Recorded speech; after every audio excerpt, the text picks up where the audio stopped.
A analista de economia Lucinda Pinto já está aqui no estúdio para falar sobre esse novo programa do governo. Claro, contar a efetividade dessas propostas na renegociação de dívidas e nos dizer, Lucinda, a gente está falando de quantos bilhões? Quanto realmente pode ser renegociado nesse programa? Boa noite. Boa noite, Márcio. Boa noite a todos. O Banco Citi fez um cálculo a partir dos dados do governo, do Banco Central, de inadimplência nessas linhas mais caras, e ele estimou que a gente está falando aí de dívidas elegíveis que têm possibilidade de entrar nesse programa entre 43 bilhões e 64 bilhões de reais. Não é, na verdade, um universo tão grande. Então, a gente pode dizer que, especialmente, esse desenrola família, né, que é esse específico que as pessoas podem utilizar o fundo de garantia, ele é mais um programa social do que exatamente um programa com impacto macroeconômico. Então, para a gente entender do que a gente está falando, nós preparamos uma tela que traz um resumo daquilo que o Danilo já trouxe para nós. Ótimo. Então, a gente está falando aqui de famílias que ganham até R$ 8.100, são 5 salários mínimos. E as pessoas poderão renegociar até R$ 15 mil de dívida por banco. Então, esse aqui é o limite. E elas poderão ter descontos dessa dívida entre 30% a 90%, e isso vai depender da instituição financeira. Os bancos, eles podem aderir ou não. A gente já começa a ouvir algumas movimentações de algumas instituições financeiras de grande porte, indicando que vão aderir, mas isso vai depender do banco. Isso é uma opção do banco fazer essa renegociação e definir qual será o desconto. O governo já falou que está contando aqui com descontos médios de 65%. E se essa pessoa tiver fundo de garantia, ela pode utilizar até 20% do seu saldo ou R$ 1.000. Só que esse dinheiro não vem para a mão do devedor, vai direto para a conta do credor. E isso foi uma boa notícia, isso foi uma medida elogiada aqui por quem acompanhou aqui as negociações. E uma outra coisa que o governo definiu é que todo mundo que tiver dívida de até R$ 100 com um banco vai ter o seu nome retirado ali do rol de maus pagadores, vai deixar de estar negativado, ou seja, liberado para tomar mais dívida. Da onde vem esse dinheiro?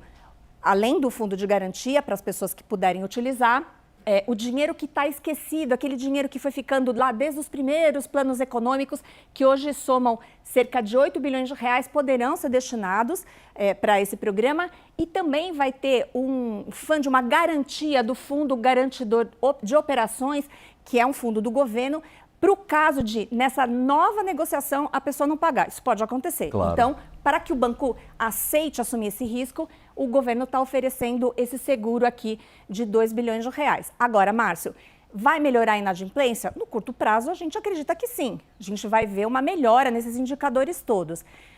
Isso é bom?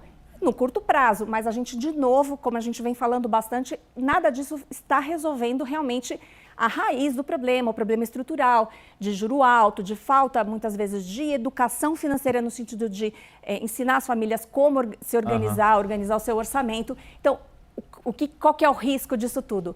Que essas famílias liberadas ali do selo de maus pagadores, né, quando elas liberadas para assumir mais dívidas, elas voltem a assumir dívidas e voltem a dever. Nesse ponto da educação financeira, eu queria te perguntar algo que eu li até no CNN Money. Acho que foi um texto do Daniel Hittner, que traz uma apuração muito interessante, uma observação, na verdade, muito interessante. Tudo isso que a gente está vendo aqui, a maior parte desse desconto é em cima dos juros da dívida. O principal você continua pagando, mas os juros, e a gente sabe como os juros são altíssimos e quebram qualquer pessoa, qualquer planejamento de pessoa, estão sendo alvo aqui, os juros altos. A questão é que, no fundo, na questão dos inadimplentes da educação, esse refis do FIES, digamos assim, está pegando no principal. Além do desconto nos juros, quem não pagou, quem está em dívida, também vai ter um desconto no valor principal. Ou seja, se você bota numa competição quem se esforçou para pagar em dia e conseguiu pagar todas as mensalidades em dia, e coloca nessa competição do outro lado o sujeito que não pagou, talvez por problemas, mas também por outras questões, ele recebe um certo incentivo a ser um não pagador, já que ele pode vir a entender que, opa, no futuro será que vai ter um outro plano assim? será que eu posso deixar de pagar algumas mensalidades aqui da minha dívida, porque eu vou ter um desenrola que vai além dos juros, me livrar também da dívida principal? Isso conta, né, Lucinda? Pois é, no caso do FIES, você está premiando realmente o mal pagador.